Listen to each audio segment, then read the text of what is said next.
Fananishe baba ye, nikulinganishe na wasomi ye, baba baba ye. Nani ni Bwana? Nakumbe wewe, haufanani. Nikulinganishe na nani? Nikulinganishe na nani?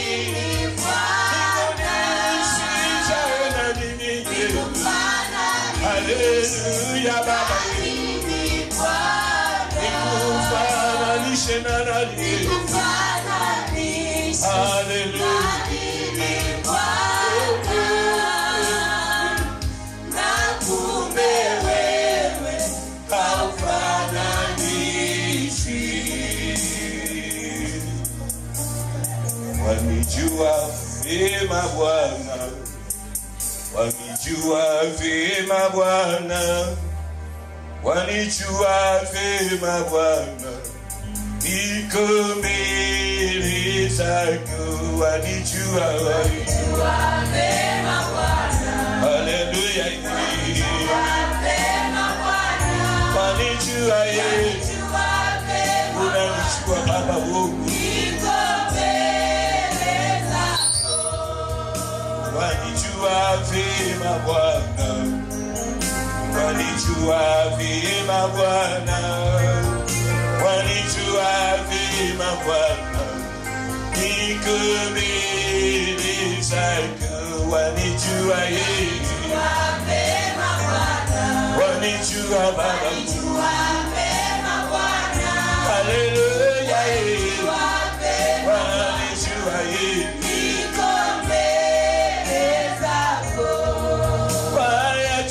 Maisha yangu unanijua kuketi kwangu, unanijua vyema Bwana, niko mbele zako, wanijua yeye, wanijua moyo wangu Baba, unanijua mimi yeye, hallelujah Baba wangu.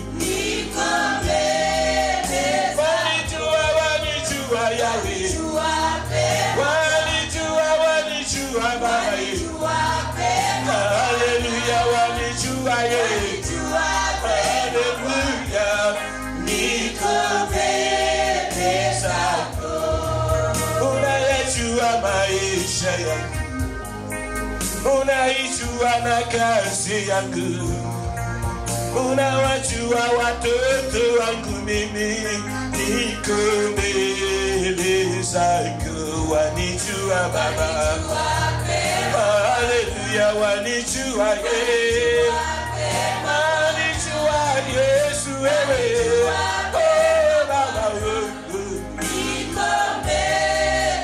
wanijua yeye,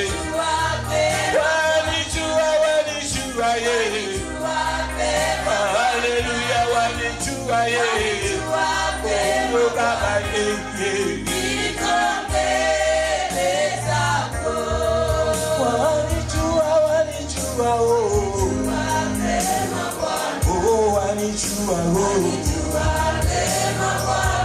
Hallelujah,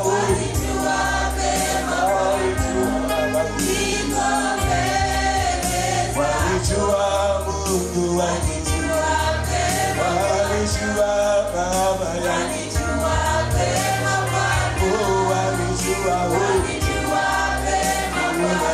mimi, walijua mimi leo, walijua mimi tangu, walijua na kesho. Haleluya, walijua Baba yangu, walijua Yahweh. Ni mwaka wa kupata vitu vyako, ni mwaka wa kumilikisha vitu, ni mwaka wa ushindi wako. Hebu ongeza makofi na vigelegele mbele za Bwana. Haleluya, jina la Bwana libarikiwe. Haleluya.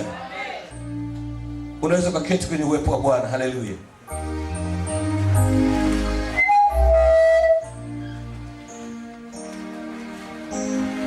Haleluya. Jina la Bwana libarikiwe sana.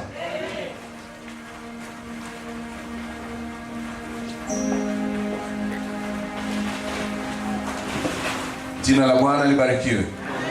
Nahitaji utulivu, alafu tuendelee. Utulivu wa kutafuta daftari lako, utulivu wa kuweka Biblia vizuri, utulivu wa kuandaa karatasi na kalamu, utulivu wa chochote ili tunapoenda kumsikiliza Mwokozi wetu na Bwana wetu tuwe watulivu. Haleluya. Jina la Yesu libarikiwe tena. Hebu nataka kusikia feedback kutoka kwako, taarifa kutoka kwako. Mwaka mpya ulikweje? Mimi kwangu ulikuwa mzuri. Haleluya. Kwangu mwaka mpya ulikuwa mzuri. Siji kwako ulikweje? Siji kwako ulikweje? Usilazimishe kusema kila ambacho si sahihi. Kama hujisikii kusema, nyamaza. Na kama unajisikia kusema, sema kabisa. Mungu ajue kwamba alifanya kitu kwako na wewe ukithamini hicho alichokufanya. Yaani sikae tu mradi. Ukiulizwa swali, jibu kama vile ambavyo unapaswa kujibu. Wala usisubiri mtu fulani ajibu kwa niaba yako. Kwa sababu hapa tuko wengi, lakini Mungu anakuangalia wewe, wala muangalie jirani yako. Anakuangalia wewe, haangalii mtoto wako. Anakuangalia wewe, haangalii wazazi wako. Anakuangalia wewe, haangalii mume wako. Mnapokuwa nyumbani mwa Bwana, wote Mungu anataka wahudumie binafsi sawa sawa na uhitaji wa mtu. Mungu anafanya kwako wewe binafsi. Alafu hiyo binafsi sasa inaweza kuwasaidia na watu wengine. Kwa maana hiyo tuna watu wengi sana wanakula bonus zetu sisi ambao tunaamua kumtumikia Mungu kwa roho na kweli. Tunaamua kujibu sawa sawa na jinsi ambavyo tunapaswa tujibu. Haleluya. Wangapi Christmas ilikuwa, mwaka mpya ilikuwa nzuri? Wangapi mwaka mpya ulikuwa mzuri? Haleluya. Uendelee kuwa mzuri siku zote za maisha yako. Uendelee kuwa mzuri siku zote za mwaka 2017. Ukizingatia tuko kwenye mwaka wa kuachiliwa, mwaka wa kutakaswa, mwaka wa kumilikishwa vitu, mwaka wa kushinda, mwaka wa nguvu za Mungu, mwaka wa uwezo wa Roho Mtakatifu. Kwa jina la Yesu iwe kwako. Haleluya, iwe kwako. Jumapili iliyopita tuliweza kuzungumza juu ya mwaka 2017, the year of divine perfection. The year of divine perfection. Tafsiri yake Kiswahili nikwambia ni mwaka wa ukamilifu wa kimungu. Ni mwaka wa ukamilifu wa kimungu. Nikwambia kuna mambo fulani unaweza kujitahidi kwa akili yako, kwa nguvu zako, kwa uwezo wako, lakini bado ukajikuta unagonga mwamba. Ile unapofika mwaka wa Bwana kuachiliwa, Biblia inasema wazi, tulisema juzi, siku ya 7 ilipofika, Mungu alisema hii ni siku yangu, na iweka wakfu kwa ajili yangu na kwa ajili ya watu wangu. Ilipofika miaka 7, Biblia inasema Mungu akasema huu wa 7 ni mwaka wangu. Ni mwaka wa maachilio kwa watu. Ni mwaka wa kuinuliwa kwa watu. Ni mwaka wa watu kumilikisha vitu. Kwa sababu Mungu mwenyewe anashuka kuingilia kati. Tulijaribu kuona tena ilipofika mwezi wa 7, Mungu alisema watu wapige kelele na tarumbeta. Kwa sababu ni mwaka wa kuachiliwa kwa watu. Hivyo Mungu aliendelea kusema mwaka wa 7 mara 7 ni 49. jumlisha 1 ni 50. Mungu akasema huo mwaka pia watu wapige kelele na watangaze kuachiliwa kwa watu. Na mwaka huo huo Yesu ndipo alianza huduma, akaanza sasa kuhubiri kwa ishara na miujiza, akisema Roho wa Bwana yuko juu yangu, amenituma kuhubiri maskini habari njema na kuacha huru waliofungwa na vipofu kupata kuona tena, na kutangaza mwaka wa Bwana uliokubalika. Haleluya. Sasa huu mwaka ni wa lifti kwako, ila ni mwaka wa mafanikio makubwa sana kwako. Pamoja na kwamba dunia inaweza kusema kwa lugha yake, watu wengine wanaweza kusema vivyote wanavyosema, lakini Mungu akisema ni nani wa kuzuia? Haleluya. Mungu akisema ni nani wa kuzuia? Jibu ni hakuna, sio amen. Mungu akisema hakuna wa kuzuia. Haleluya. Haleluya. Na tuliangalia ukamilifu wa kimungu unatusaidia nini? Tuliangalia ukamilifu wa kimungu unatusaidia nini? Jambo la kwanza tulisema ukamilifu wa Mungu unatutakasa. Haleluya. So makini, kwa sababu nitarudisha huo mpira kwako ushinde kusema nimekupa listi ya jibu la kwanza. Ukamilifu wa kimungu unafanya nini? Unatutakasa sisi. Ukamilifu wa kimungu na mabili tulisema unafanya nini? Unatuweka huru. Ukamilifu wa kimungu na mara 3 tulisema unafanya nini? Haleluya, unatumlikisha vitu. Namba 4 tulisema unatufanyia nini? Utufanya kuwa washindi. Haleluya. Hebu turudie yote kwa pamoja sasa. Ukamilifu wa kimungu, huu mwaka wa namba 7 uliokubalika, namba ya ukamilifu mbele za Mungu. Tulisema namba 1 unatufanyia nini? Nahitaji sauti ya nguvu kwa watu wengi. Unafanya nini? Namba 2 unafanya nini? Namba 3 unafanya nini? Haleluya. Haleluya. Tunamilikishwa vitu. Haleluya. Alafu namba 4 tulisema unafanya nini? Unatufanya kuwa washindi. Wangapi wako tayari kutakaswa? Wangapi wako tayari kuwa huru, kuachiliwa? Wangapi wanataka kumilikishwa vitu? Wangapi wanataka kuwa washindi? Haleluya. Haleluya. Nikisema wangapi, wewe nyanyua mkono, nikitulia shusha mkono. Nikisema wangapi tena nyanyua mkono kulingana na neno nilivyosema. Haleluya. Ukibaki tu umenyanyua moja kwa moja kama mwenge wa uhuru, wewe shauri yako. Nitakuja kutoka neno baya hapo. Wangapi wanataka hivi, na wewe tayari ulishagandisha mkono hapo kama mwenge, utabaki na hicho kilichotamkwa. Haleluya. Sasa hebu turudi kwenye namba 1. Namba 1 inasema nini? Ni kutakasa. Haleluya. Hebu tuangalie kwenye kitabu hicho cha mmesema kututakasa. Angalia kitabu hicho cha Kutoka mlango wa 31 mstari wa 12. Tuangalie huku kututakasa, mlango ule wa kutoka mlango 31 mstari wa 12 hadi 13. Hebu soma tafadhali. Kutoka 31 mstari wa 12 hadi ule wa 13, soma tafadhali. Tulisoma mstari lakini tutarudia tena kusoma kwa sababu tuko kwenye namba 1. Tunachambua kipengele kimoja baada ya kingine. Nataka tukitoka hapa lazima uwe mkamilifu katika hicho ambacho Bwana anataka ukamilike kwa hicho. Haleluya. Hapo kwenye namba 1 soma. Bwana akasema na Musa na kumwambia, kisha nena wewe na wana wa Israeli. Kisha nena wewe na wana wa Israeli. Sema, zungumza nao. Na kuambia, na waambie maneno haya. Hakika mtazishika sabato zangu. Hakika mtazishika sabato zangu. Kwa kuwa ni ishara kati ya mimi na ninyi. Kwa kuwa ni ishara kati ya mimi na ninyi. Katika vizazi vyenu vyote. Katika vizazi vyenu vyote. Haleluya. Katika vizazi vyenu vyote.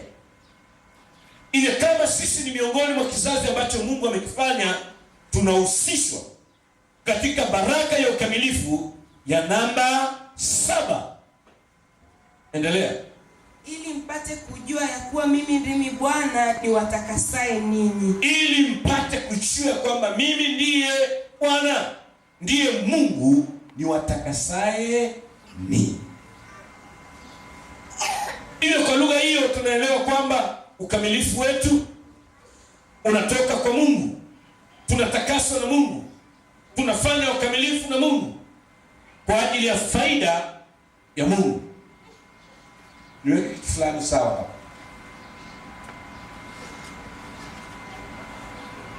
Biblia inaposema siku ile ya Sabato, ni kweli. Tunazo dini kubwa mbili zilizotoka kwenye msingi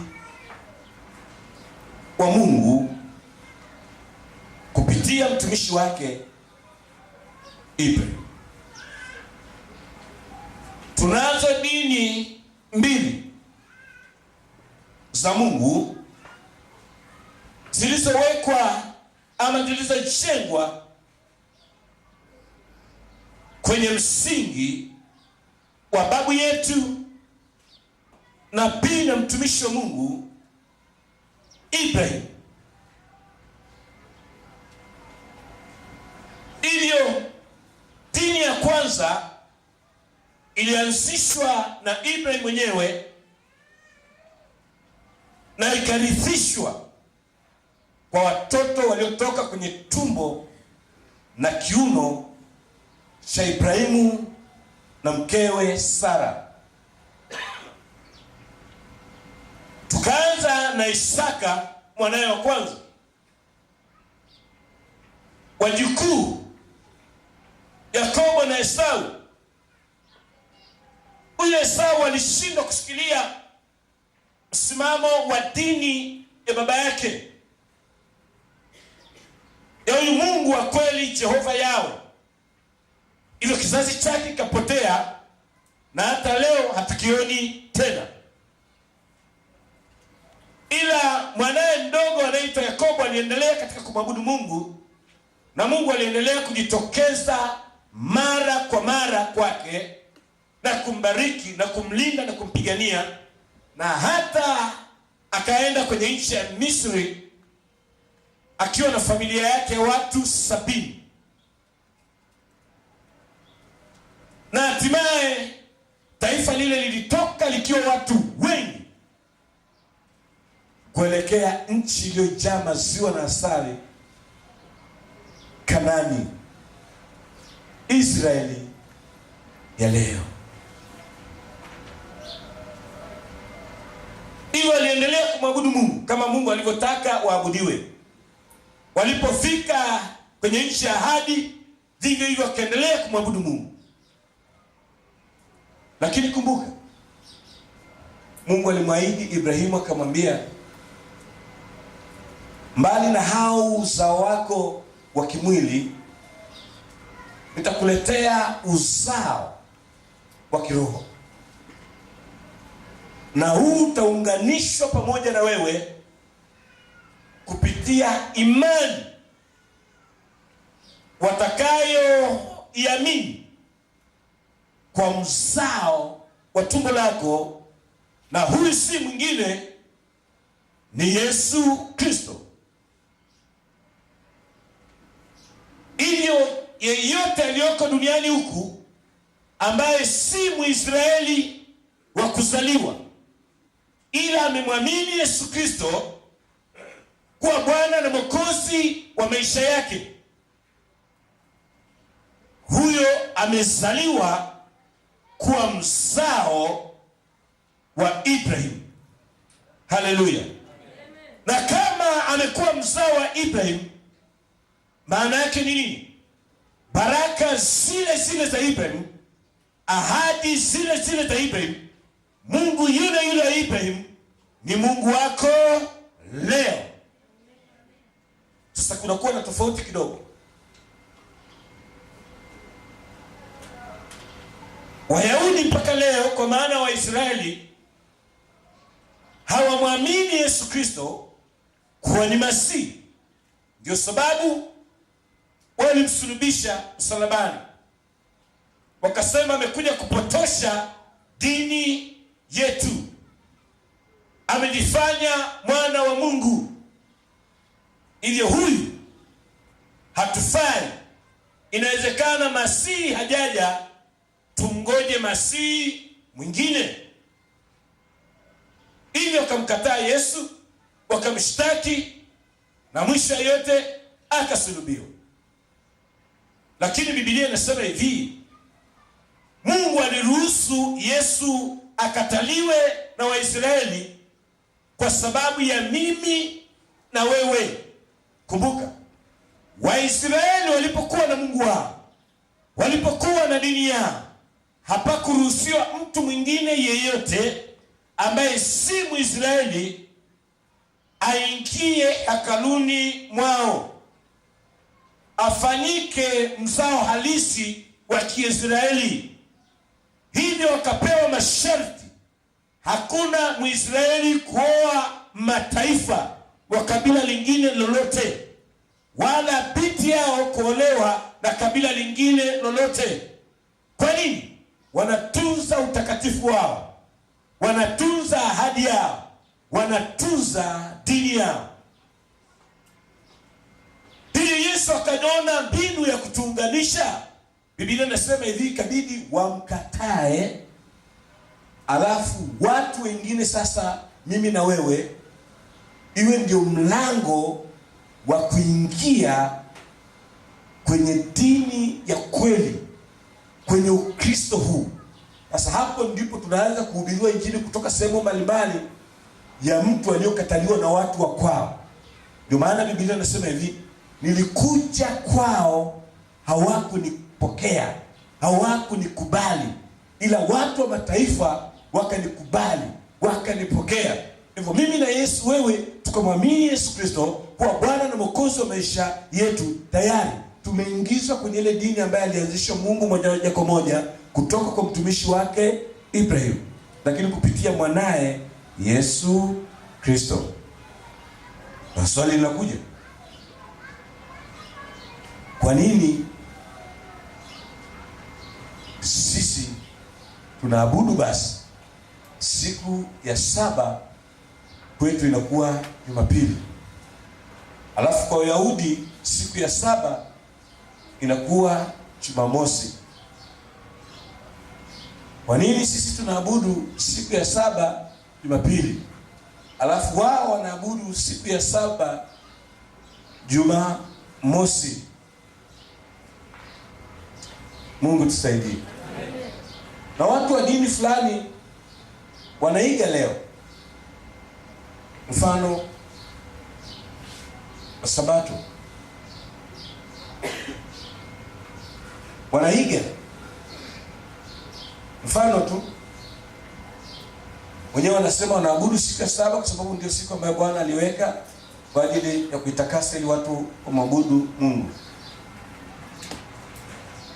Na wanasema wana sherehe fulani ambayo wanaifanya kwa mwaka mara moja, inaitwa sherehe ya makambi, sherehe kubwa ama sherehe ya vibanda, na sherehe nyingi za aina mbalimbali.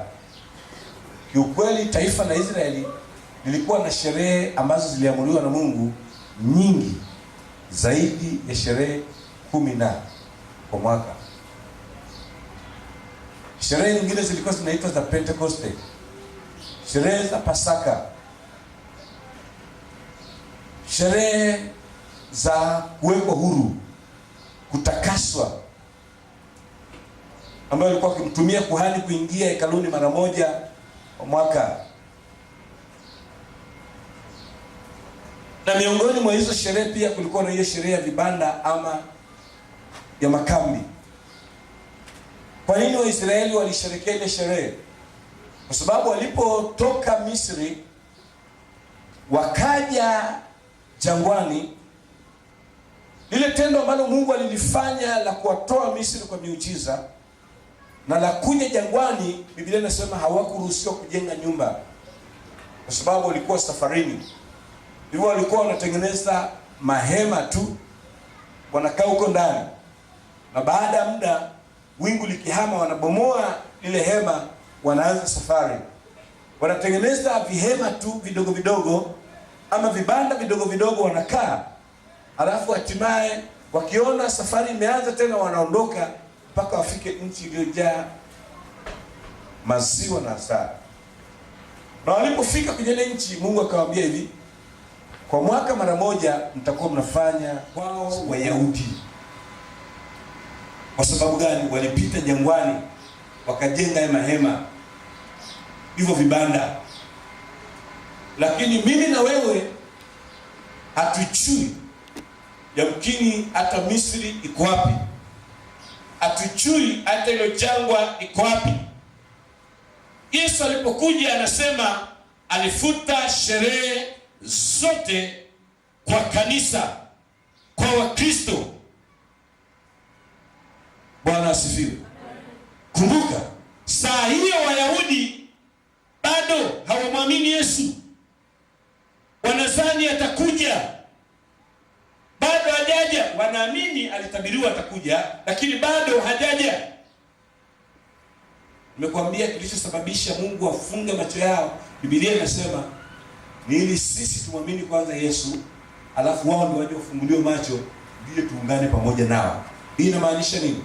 Kama Yesu angefunuliwa kwa Yahudi kwanza, maana yake Wayahudi wangeendelea na ubinafsi wao na tusipata neema ya kuokolewa kupitia Yesu Kristo, kwa sababu angekuwa Mungu wao kama walivyofanya mwanzo.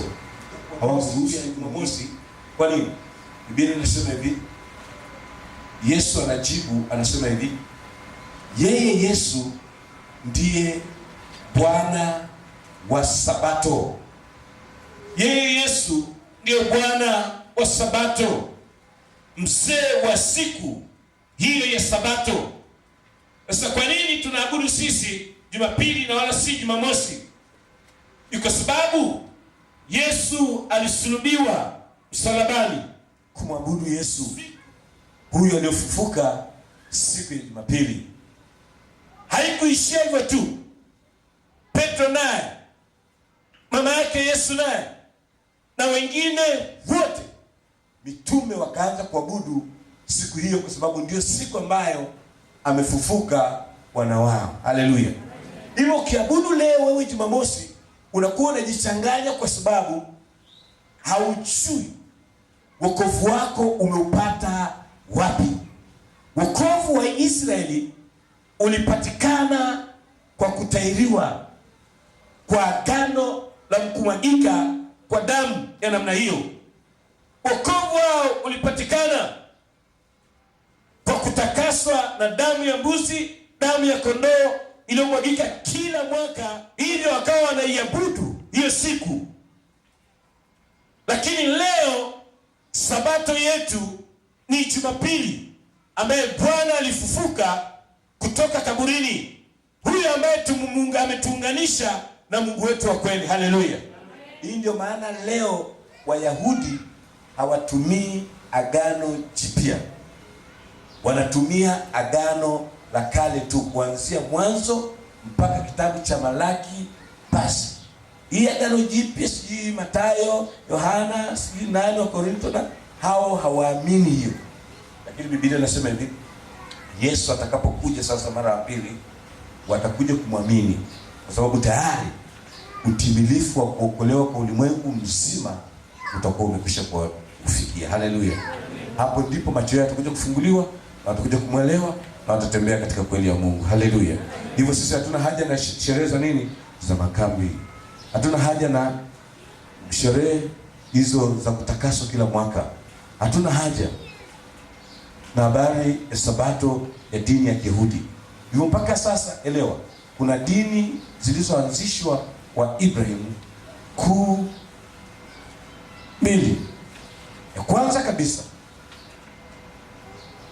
dini ya Kiyahudi, na mpaka sasa ukienda mahali popote kwenye mji yoyote, ukikuta Wayahudi wamefika 12, wanajenga sinagogi lao na wanaabudu.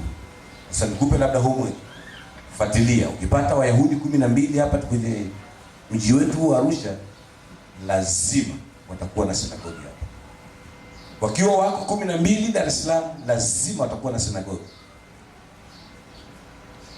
Wakiwa kila mahali wanajenga sinagogi lao. Ikiwa wako kwenye nchi wengi ila hawafiki 12 kwenye mji, ina lazima pawe na sinagogi labda Singida waliko wengi, alafu na hawa hapa watoke kwenda kuabudu kule. Wakishajaa hapa pia, wakikufika 12 na kuendelea, wanajenga sinagogi lao. Na hawatumii agano jipya, wanatumia agano la kale tu.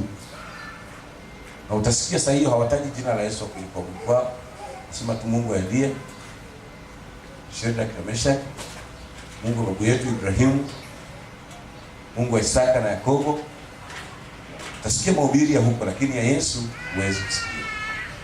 Kwa maana hiyo basi, hata mahubiri ya kukemea pepo wenyewe hawakemei pepo, kwa sababu tunakemea pepo kwa jina la Yesu. Haleluya. Amen.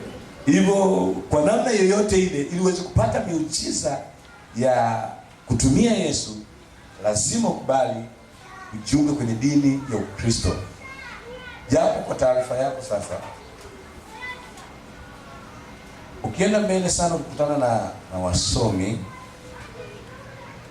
wa kidunia,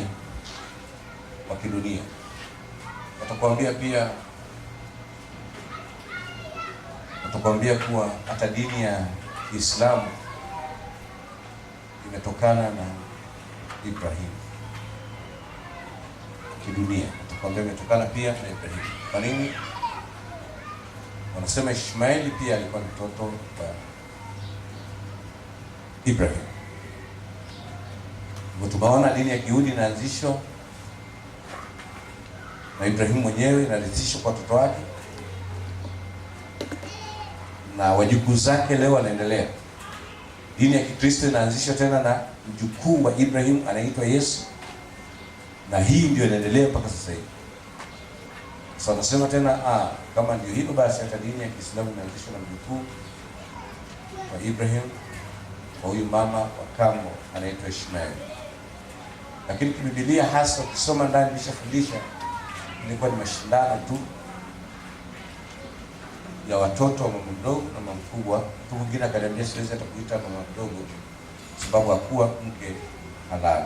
Jina la Bwana libarikiwe katika hili. Siwezi kuzama sana kwa sababu nilishakufundisha, nikakupa na fakti ya ama ushahidi mbalimbali na tukausoma tukapata udhibitisho. Jina la Bwana libarikiwe. Hivyo kwa maana hiyo sasa, siku hii ya 7 inayozungumzwa hapa ni kweli ni 7, lakini sisi tunaabudu Jumapili kwa sababu Yesu ndiyo siku hiyo alifufuka na akasema yeye ni Bwana wa Sabato, na ameamuru watu waabudu siku hiyo ya Jumapili. Haleluya. Haleluya. Alafu funga kazi kabisa ya kumalizia, hatufungwi na siku katika kumwabudu Mungu. Tunamwabudu Mungu saa yeyote, majira yeyote, mwaka wowote, siku yeyote, bila kujali. Kumbuka neno kuabudu, nilikwambia hivi, ni kutoa heshima ya kiwango cha juu sana, ambaye hakuna mwanadamu, hakuna kitu chochote inaweza kupokea hiyo heshima. Kwenye msingi wangu nilisema, nikafundisha kwa undani sana, sijui kama watu mnielewa. Watu walikuwa wakiabudu milima, watu walikuwa wakiabudu miti, watu walikuwa wakiabudu mawe, watu walikuwa wakiabudu wanyama, watu walikuwa wakiabudu vitu mbalimbali. Nikakupa mfano, hata Wahindi wanaabudu ng'ombe, wanaabudu, hata Yesu mwenyewe yuko miongoni mwa miungu ya Kihindi. Kati ya miungu milioni 3 Wahindi ndio nayo, milioni 3 na hivyo wana Mungu wa chakula, Mungu wa mgonjwa, Mungu wa kila kitu. Kama nilivyokuambia, watu wanaabudu vitu vinavyoonekana, lakini Mungu wetu, nilikwambia yeye ni roho, ana nafsi, na ndani ya nafsi kuna nini? Kuna akili, kuna nini? Kuna utashi, na kuna nini? Kuna hisia. Hivyo anaweza kukasirika. Hisia inahusiana na kukasirika, kucheka, kufanya nini. Akili inahusiana na kufanya nini? Inahusiana na kufanya nini? Kupokea mambo, kutunza kumbukumbu na kujifikiri zaidi. Utashi maana yake inahusiana na kuamua nini? Mambo. Jina la Bwana libarikiwe. Sasa Mungu wetu ni roho, lakini anaweza kufurahi, anaweza kukasirika, anaweza kujishauri kufanya jambo fulani, anaweza pia kufanya jambo lolote analotaka kufanya. Jina la Bwana libarikiwe. Amen. Jina la Bwana libarikiwe. Amen. Sasa baada ya kuzungumza haya maneno machache, twende kwenye nini? Kwenye namba 1. Twende kwenye namba 1. Kwa nini Mungu anatutakasa? Kwa nini Mungu anatutakasa? Kwa nini Mungu anatufanya sisi watakatifu? Kwa nini anataka sisi tuwe watakatifu? Kwa nini Mungu anataka? Mungu anatutakasa sisi kwa sababu dhambi huleta laana. Utakaso unayozungumziwa hapa ni utakaso wa kuondolewa dhambi, uchafu wa mwili, wa kula bila kunawa. Ni kweli ni mbaya, unaweza kukuletea matatizo mbalimbali kwenye afya yako, hata kuwakwaza wengine kwa harufu mbaya ya kikwapa. Lakini kiukweli tukiangalia kwa undani, hii haipi shida sana Mungu, ila uchafu unayompa Mungu shida ni dhambi. Na huyu ndio Mungu anasema yeye hututakasa, hutufanya watakatifu. Hiyo dhambi inaweza kutuchafua tukawa wachafu na tusiwe watamani mbele za Mungu.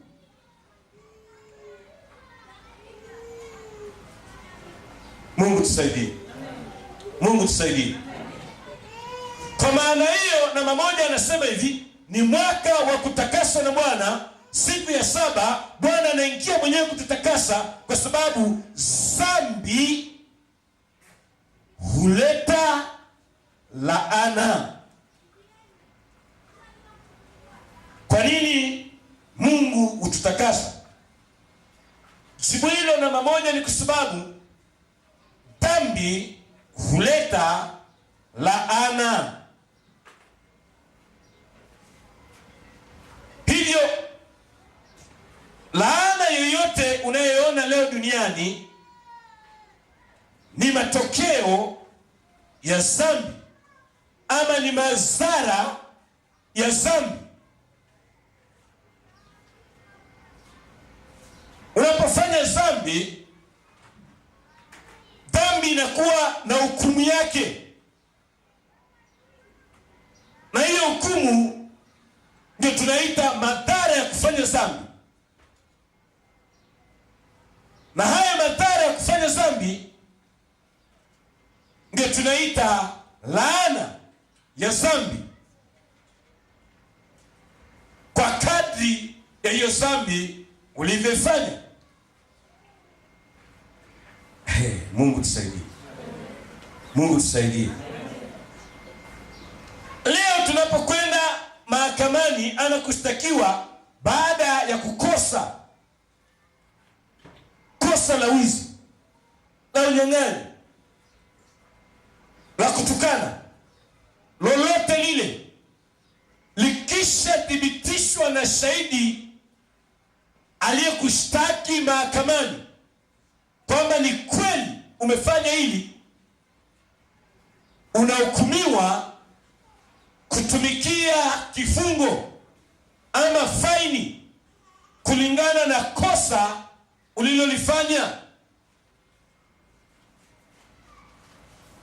Hivyo vivyo hivi, unapofanya dhambi, dhambi hukumu yake, matokeo yake inakuwa ni laana. Mungu tusaidie. Hiyo dhambi kama dhambi kiujumla huwa haifanyagi kitu.